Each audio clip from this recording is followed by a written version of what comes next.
Hello my lovely sauerkrauts and schnitzels, my name is Kiddo and today I'm going to show you how I went from this to this. I usually don't do tutorials and I would never dare to do so because I'm a noob and that's okay. But I was actually surprised on how well this transition worked. So maybe this is useful to some of you. And if my untamed urge to turn trash into lesser trash works for some of you, then why not? So here we go. This is how you turn this ugly ass spice container into an Orruk forest base. And with that, welcome back to my channel where we paint and talk all things Warhammer. So story time. I was working on my Orruk Warchanter the other day that I painted to my own disbelief in a classic color scheme. Can you imagine? And I wanted to learn how to paint orc skin and armor, and it was just the perfect opportunity, so I was just like, let's do it. So I finished the paint job and I wanted to go straight to basing, but not on a normal base. I wanted to base on a plinth. On a plinth. And of course, it wouldn't be me if I'd rather turn trash into a base than waiting for the actual plinth to arrive at my home. I wanted to do it right now. I don't want to wait. I'm the most impatient person on the planet, and I was basically shopping for plinths and plinths? Whatever. And I was like, delivery time takes more than 2 minutes. Nah, I'm just gonna find something in my home that resembles a plinth, so I'm just gonna do it myself. So I came across this specific spice container, which had the perfect size for the miniature, for the Warchanter, and I decided to just at least try to turn it into something nice and just see what happens. And here we are. So first things first. I started by cutting the container into the desired shape. I wanted it to be dynamic, so I decided to go with this angle. After that, I decided to fill the gap with cotton because I didn't want it to be super heavy, but at the same time being able to build on top. So yeah, filled it with cotton. And to seal everything, I poured some glue on top. This is railroad track glue, I guess. And I poured it all over the place. And guys, I'm just mentioning this again, this is all random. I'm just trying to work with the things I have, making it all work. And sometimes it can seem a little bit unconventional, but this is what the channel is all about. It's just trying to figure out, you know, stuff, trying to, you know, go different routes, trying to make stuff work. And I usually have a lot of fun doing so. So, you know, it's just about being curious and just trying it out. And if it's not working, it's okay. If it's working, it's cool. So just keep that in mind when you're experimenting the next time. You don't have to do shit like other people do. You can also try out new things and maybe it's gonna be a success. Maybe the project is gonna suck. If you never try, you never find out, right?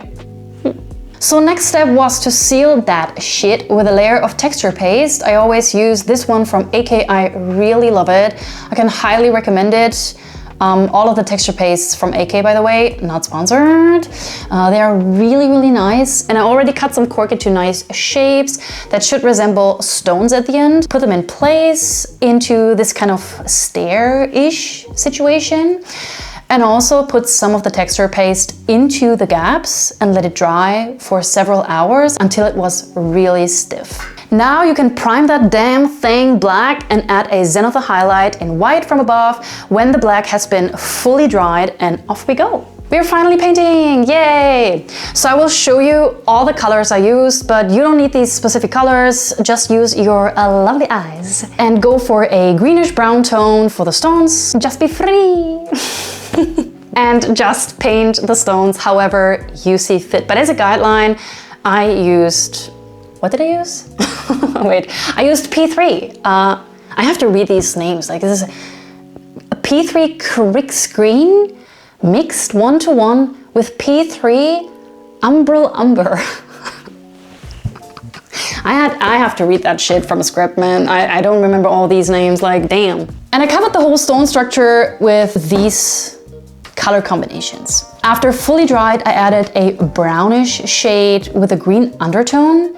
And for this, I always use Vallejo Bag of Bones or Saco de Hueso.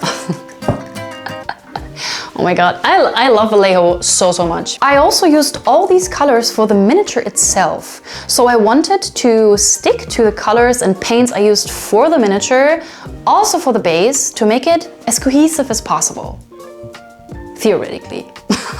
So this is the status right now, and it's time for adding more texture paste, and this is going to resemble a forest ground, so I chose AK Muddy Ground, love this one as well, and slapped it all over the place until the ground was fully covered. Make sure to also go into all these gaps and make it look like the stones are basically covered in mud, so it makes it more realistic.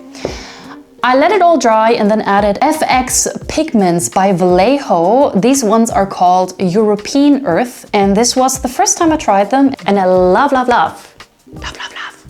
Time for some more slimy green. Added more built-in green to the stones in various places. I usually go with AK Slimy Grime, but I used all of it on my Matrix diorama, where I painted a Necron kill team like the machines from the Matrix.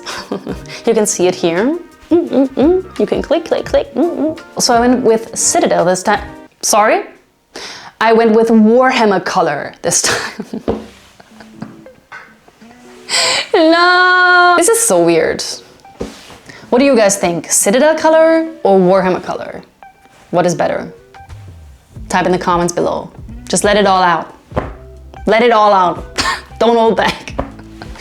So we have built a cool foundation for the base, and now we are moving on to the details, and I always wanted to try out a leaf stamp, and I bought this one for another project I started in fall 2025 and never finished.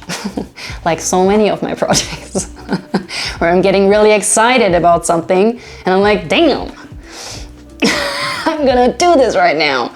And then months and months later, I realized the project is probably 20% finished. And I have already started 3 other projects.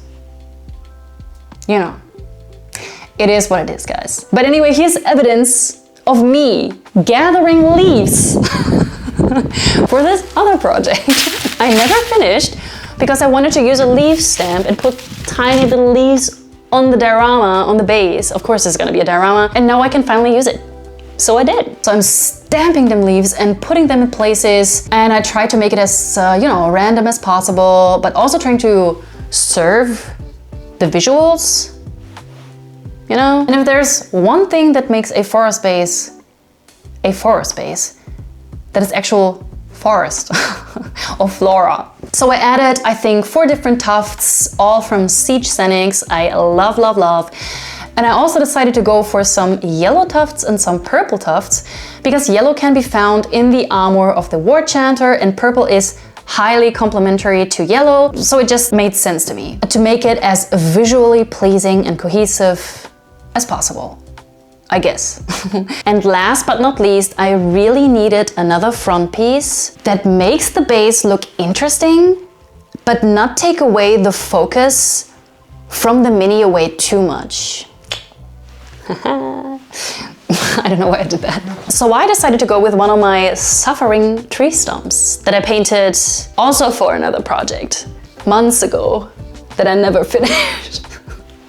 At least I'm recycling, right? Somebody in my Instagram comments said the tree stump looked aroused instead of suffering. I was like, what? Was? Was stimmt mit euch nicht? I don't know, man. Let me know in the comments. Do you think this tree stump looks like he's suffering? Or like he is exactly where he wants to be? Or maybe don't let me know in the comments. And maybe I don't want to know. But anyway, this is the finished result. Yay! And there we go. We made a nice looking forest base out of literal trash. And you can also find this whole color recipe in written form on my Patreon. And of course, it's for free. I mean, duh. Like, what am I gonna charge you for? For what? And in this economy, come on, be so for real, girl. Link in bio. I hope you found this video that is absolutely not a tutorial in any shape or form interesting or educational. And if so, maybe leave a like or a sub. I would kick my feet and make happy jumps. And see you in the next video. Stay chaotic sticky on it. Thank you so much for watching and bye. Tschüss. Auf Wiedersehen.